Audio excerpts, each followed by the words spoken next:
umaabot po yung average natin noon nung, I think that was August, ng hanggang 2,000 to 2,500 a day. National Capital Region pa lang yan, ano?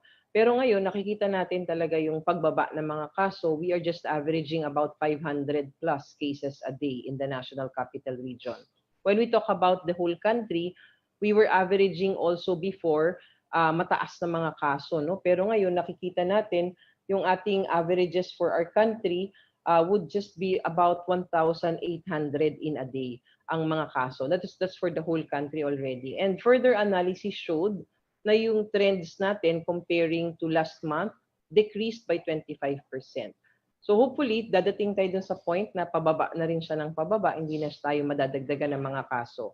Yun pong ating yung kung kailan, kung ano yung numero. So meron tayong mga targets and milestones, no, na atin pong sinusunod sa ngayon, at ang sabi nga natin, mas nakikita natin na mas mahalaga na yung health system capacity ay hindi overwhelmed at can be able to accommodate even non-COVID cases.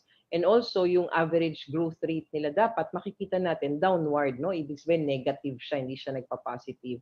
And that's the time that we can be able to shift to this lower community quarantine level.